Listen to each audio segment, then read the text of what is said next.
آدمی اٹھتا انہوں نے بڑے اسپتال بنائے، انہوں نے یہ کافروں نے کیا، کیا ہے؟ کچھ نہیں، یہ سارا کام جو ہے نا فساد اور شرارت ہے۔ اس سائنسی ایجاد سے لوگوں کو ملا کیا؟ دنیا جہنم بن گئی ہے، ہر وقت لوگ کانپ رہے ہیں، پتہ نہیں اگر بٹن دب گیا سارے فنا ہو جائیں گے۔ اس کے بجائے اللہ تعالیٰ کہتا ہے سارے نیک عملوں کی بنیاد ایمان ہے۔ یہ بعد میں دیکھوں گا کیا کرتے ہو، یہ کیا نہیں کرتے۔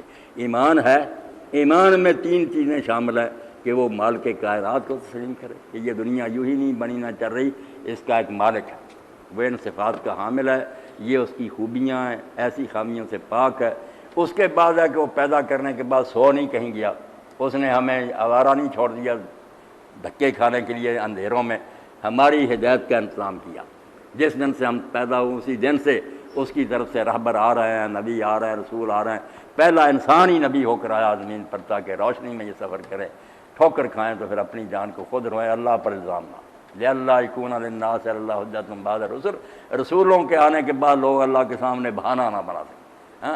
آتے رہے اس وقت ہی بند کیے ہیں جب تک دین مکمل نہیں ہو گیا، اور ایسا نہیں ہو گیا کہ اب اس میں کوئی تحریف نہیں ہو سکتی، تبدیلی نہیں، عمل کریں یا نہ کریں بالکل اپنی اصل حالت میں محفوظ۔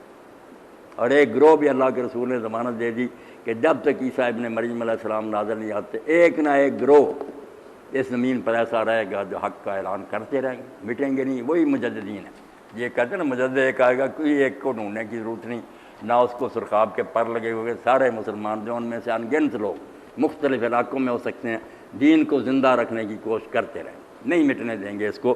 اسی لیے نیا نبی نہیں آتا۔ اور تیسری بات یہ کہ وہ مانتے اللہ ہے، اس نے ہمارے لیے ہدایت نامے اتارے ہیں، اور بعد میں یہ بھی اعلان کر دیا کہ جو اس پر عمل کریں گے ان کے لیے کامیابی ہے، جنت ہے، جو نہیں کریں گے ان کے لیے پھر ابدی جہنم ہے، آگ میں جلیں گے۔ یہ 3 عقیدے جو ہیں یہ ہے ایمان۔ باقی بہت سے عقیدے جو بنا لیتے ہیں لوگ، وہ بھی اپنی طرف سے امہات العقائد جو ہے دین کی جڑیں وہ 3 ہیں۔ اس لیے جب کہا نا کہ میرے ان بندوں سے کہہ دو جو ایمان لائیں، تو یہ فکرہ بنے گا میرے ان بندوں کو جو مجھے اپنا رب مانتے ہیں، رسولوں کو اپنا رہبر مانتے ہیں، اور آخرت کی جزا و سزا پر یقین رکھتے ہیں، انہیں کہہ دو۔ اور 2 نیکیوں کا حکم دیا۔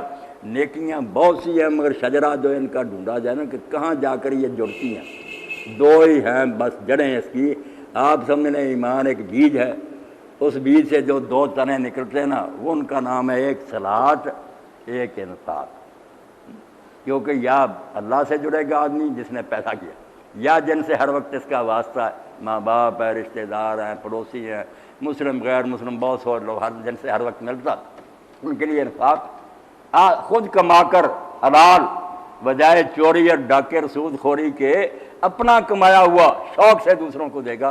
فرمایا ایمان سے اگر یہ 2 باتیں پیدا نہیں ہوتی کہ نماز ٹھیک طریقہ سے ادا کرے اور اللہ کے راستے میں خرچ کرے، اور اس پر بھی اتنا جوش اور غلبہ ہو کہ اس کا انتظار نہ کرے کہ کسی خاص لمحہ پر کروں گا، یہ لفظ ہی بتاتے ہیں سر والا نہیں تھا، یہ بھی نہیں وہ دیکھتے کہ اس وقت کوئی دیکھ رہا، یہ نہیں پوشیدہ ہوں یا لوگوں کے سامنے ہو، موقع آ جائے خیر خرچ کرنے کا، خرچ کرتے رہتے۔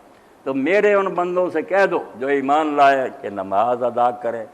نماز ادا کرنے کے لیے اللہ تعالیٰ نے بہت بلاغت سے کام لیا کہ اقامت کا لفظ استعمال کیا، جو کئی لوگوں کے لیے ٹھوکر کا باعث بن گیا، جاہل و نادانوں کے لیے، کہ قرآن میں نماز پڑھنے کا حکم نہیں، حالانکہ پڑھنے کا بھی حکم ہے۔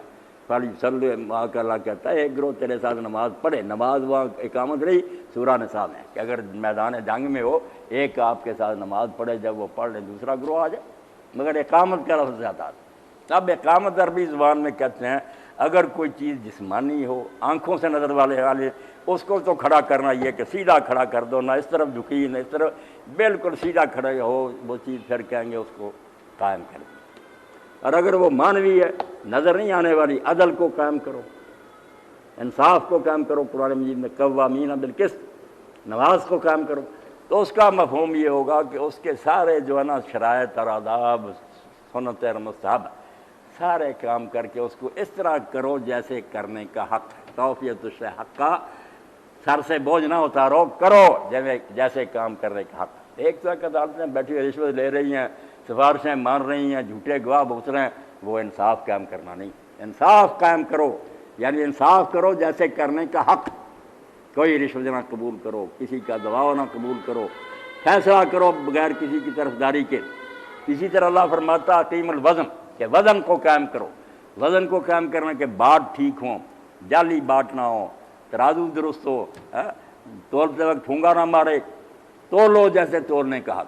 اس لیے نماز کے لیے اللہ تعالیٰ نے کہا سرسری تھی کہ جب جی چاہ پڑھ لی کبھی پڑھ لی، نہیں، اقامت کا حکم ہے کہ میرے بندوں کو کہہ دو جو ایمان رکھتے ہیں کہ نماز کو قائم کریں، اس کے بل نکال دیں، اس میں کوئی ٹیڑھ اور کجی نہ رہے، کوئی خامی نہ رہ جائے، جیسے حق ہے نا اس طرح ہو، با جماعت ہو، وقت پر ہو، سمجھ کر ہو، ٹھہر ٹھہر کرو۔ حضرت حذیفہ رضی اللہ تعالیٰ عنہ صحیح بخاری میں آتا آدمی کو دیکھا جیسے ٹھونگے مارتے ہیں، سورج غروب ہونے پر گیا اثر پڑھنے آ جاتے ہیں، اور جب شروع کرتے ہیں پتہ ہی کوئی نہیں کب شروع کیا، رکوع کیے اب چلتے بنے۔ آپ نے دیکھ کر کہا تم کتنا عرصہ سے یہ نماز پڑھنے، کہنے 40 سال ہو گئے۔ تو کہنے لگا اس پر حضرت حذیفہ رضی اللہ اگر تو اس پر مرا نا تو تیری موت ملت محمد پر نہیں ہوگی، وہ رسول اللہ کے دین پر نہیں مرے گا، بے دین ہی مرے گا۔ پڑھ رہا تھا نماز، تو میں یہ نماز خود اللہ کے رسول علیہ السلام کے سامنے جس نے نماز غلط کی، حدیث و مسیح صلات مشہور ہے، اس سے علماء نے بہت مسئلے نکالے کہ یہ بھی چیز لازم ہے نماز کی۔ نماز پڑھ کے سلام کر کے چلا، آپ نے کہا جا دوبارہ جا کر نماز پڑھ، تو نے نماز نہیں پڑھی۔ پھر چلنے 3 بار اس نے کہا میں تو یہی جانتا ہوں۔ آپ نے پھر ساری نماز سمجھائی، اور اس میں سمجھایا یہی کہ ٹھہر ٹھہر، اطمینان اور تعدیل جو نا کہ جہاں جاؤ وہاں ٹھہرو، تیزی میں بھاگتے دوڑتے نہیں پڑھنی،